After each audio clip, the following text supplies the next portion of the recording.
উত্তরবঙ্গে প্রাকৃতিক বিপর্যয় মৃতদের পরিবার পিছু ৫ লক্ষ টাকা আর্থিক সাহায্য ঘোষণা সরকারের। প্রবল বর্ষণে বিপর্যস্ত গোটা উত্তরবঙ্গ। মৃতদের পরিবার পিছু ৫ লক্ষ টাকা আর্থিক সাহায্য ঘোষণা মুখ্যমন্ত্রীর। প্রাকৃতিক দুর্যোগে বিধ্বস্ত উত্তরবঙ্গ।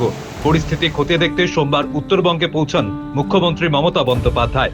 শনিবার বিপর্যস্ত উত্তরবঙ্গের পরিস্থিতির পরেও রেড রোডে দুর্গার কার্নিভাল নিয়ে নাচের তালে পা মিলিয়ে যথেষ্ট সমালোচনার সম্মুখীন হয়েছিলেন। পরের দিনই তিনি উত্তরবঙ্গে ছুটে যান। মৃতদের পরিবারকে ৫ লক্ষ টাকা করে সহায়তা দেওয়ার প্রতিশ্রুতি দিয়েছেন তিনি। উত্তরবঙ্গে একটানা ভারী বৃষ্টি ধসে নাগরাকাটা, মিরিক, কালিম্পং এবং আলিপুরদুয়ারের একাধিক এলাকা জলের তলায়। জলের তোড়ে ভেসে গিয়েছে একাধিক বাড়ি, মৃত্যু হয়েছে বহু মানুষের। এই আবহে মৃতদের পরিবার পিছু ৫ লক্ষ টাকা আর্থিক সাহায্য ঘোষণা করলেন মুখ্যমন্ত্রী মমতা বন্দ্যোপাধ্যায়। পাশাপাশি পরিবারের একজনকে হোমগার্ডের চাকরি দেওয়া হবে বলেও জানান মুখ্যমন্ত্রী। বন্যা পরিস্থিতি সরেজমিনে খতিয়ে দেখতে মুখ্যমন্ত্রী বিমানে ওঠার আগে কলকাতা বিমানবন্দরে সাংবাদিকদের মুখোমুখি হন।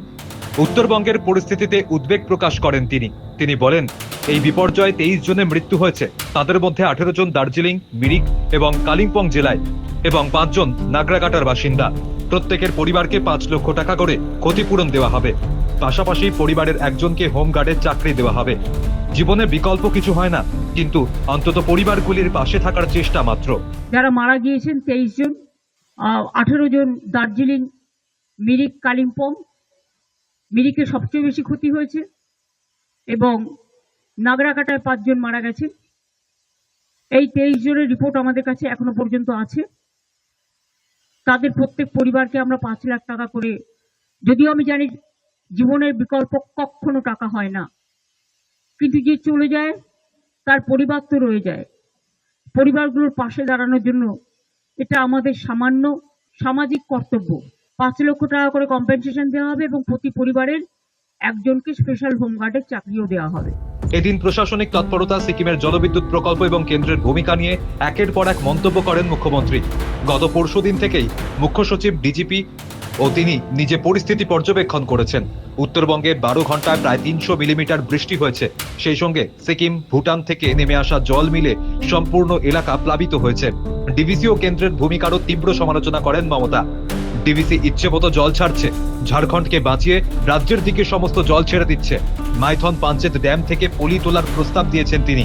এর চেয়ে ড্যাম না থাকলেই ভালো ছিল, তাহলে জল নিজের প্রাকৃতিক পথে বেরিয়ে যেতে পারত বলে মনে করেন তিনি। উত্তরবঙ্গ সফরে মুখ্যমন্ত্রীর সঙ্গে মুখ্য সচিব এবং ডিজি ইতিমধ্যেই ঘটনাস্থলে পৌঁছে গিয়েছেন। মন্ত্রী অরূপ বিশ্বাস ও গৌতম দেবকেও পাঠানো হয়েছে ধূপগুড়িতে। আমার সাথে চিফ সেক্রেটারি যাচ্ছে, ডিজি চলে গেছে অলরেডি। অরূপ বিশ্বাসকে আর গৌতম দেবকে আমি আজকে ধূপগুড়ি পাঠিয়ে দিয়েছি এবং আমি আর সিএস যাচ্ছি হাসিমারাতে। হাসিমারা থেকে আমরা যাব নাগরাকাটায়, যতদূর পর্যন্ত যাওয়া যায় ততদূর পর্যন্ত যাব, গিয়ে চেষ্টা করব আমরা, কিন্তু হয়তো অতদূর যাওয়া যাবে না, কারণ রাস্তা টাস্তা সব ডুবে আছে। এমনকি বিডিও অফিস এমন জল ছেড়েছে, বিডিও অফিস, পুলিশ স্টেশন সবটাই জলের তলায় চলে গেছে। মানুষ আসবে কি করে?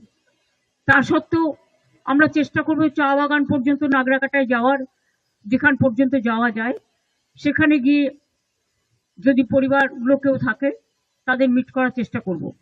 আর আগামীকাল তারপরে আমরা হাসিমারা থেকে বাগডোগরা ফিরে আসবো রাতে, এবং আগামীকাল আমরা মিরিকে যতদূর যাওয়া যায়, যে পর্যন্ত, সেই পর্যন্ত যাব। এদিন কেন্দ্রের প্রতি ক্ষোভ উগরে দেন মুখ্যমন্ত্রী। তিনি বলেন, অতিবৃষ্টি সব জায়গায় হচ্ছে, কিন্তু বাংলার উপরেই সব চাপ পড়ছে। ফরাক্কা, কলকাতার পোর্ট, হলদিয়ায় ব্রেজিং হলে এই পরিস্থিতি তৈরি হতো না।